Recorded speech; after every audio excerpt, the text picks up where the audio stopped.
We have had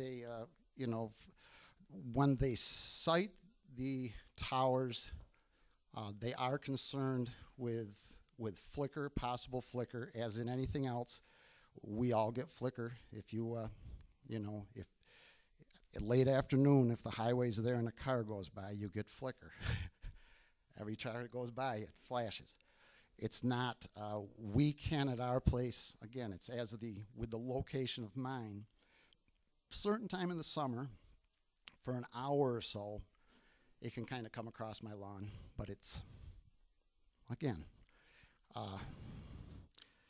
and I know in general, if a person is participating, if they're one of these people who are benefiting from the generator on their property, they may choose to just put up whatever flicker there is. If it's a non-participating resident, they are very careful to cite them, at least in our experience, where the effect was minimal.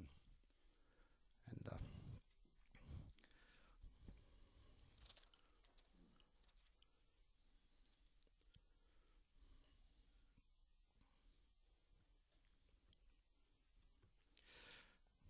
I'm not sure if I mentioned it, but for us in the town of Harrisburg, I have friends and neighbors. Even my old farm, we had 260 acres. I have 12 acres now in the back corner.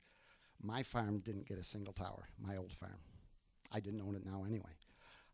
The next door neighbor got about 8, and if you went this way, but just the way it's sat, it got none. And that happens with any project. A couple stories for just something that actually I heard one of the wind people told me. There's just up the road from my place to the south, there's about a 100-acre chunk, and a older widow owns it. I'm pretty sure her only income has been Social Security. When they cited one onto her property. And I know the person who worked for the wind farm when he did that, and we talked about it a little bit. He just said they did their best to spread it around.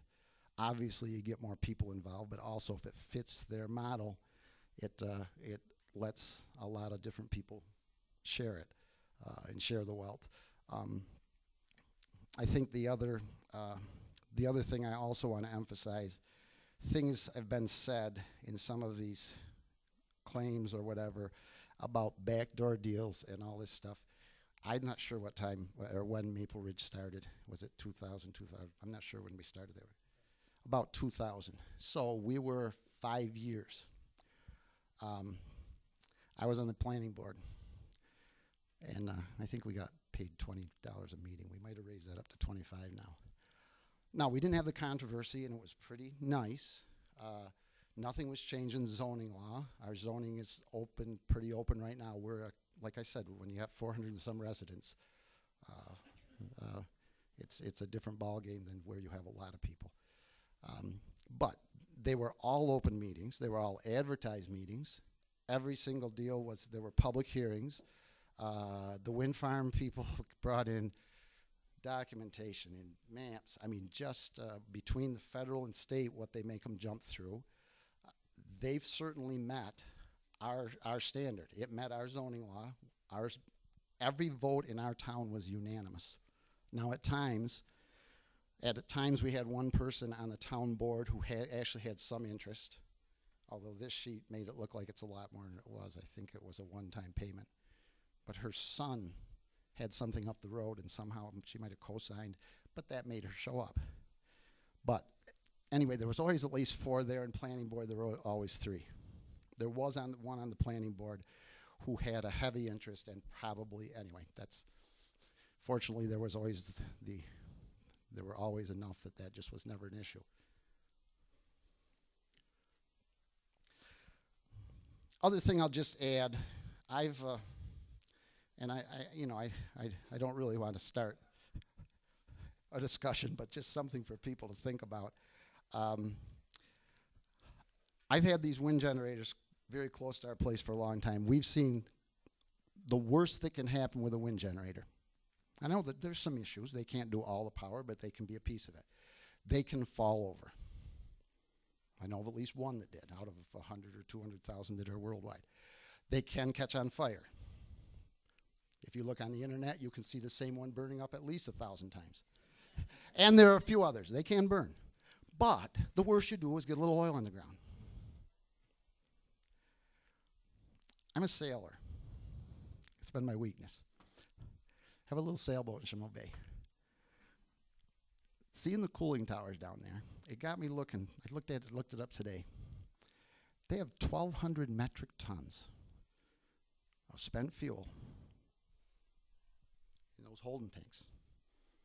In case the metric ton's 1,000 kilograms, it's 2.5 million pounds. 2.5 million pounds. The safety for us is, let me say, they got backup diesels and 7 days worth of diesel fuel, and then they have 4 hours of battery backup, and then there's a black. The next thing isn't good. Now, again,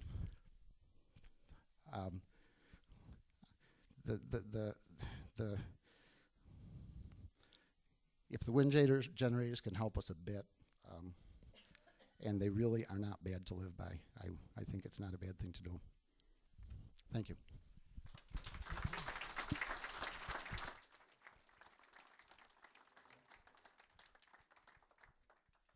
Thank you, Loren. It's always nice to have a little humor added to our controversial presentation. Makes everybody relax a little and think about what's going on and what we're doing.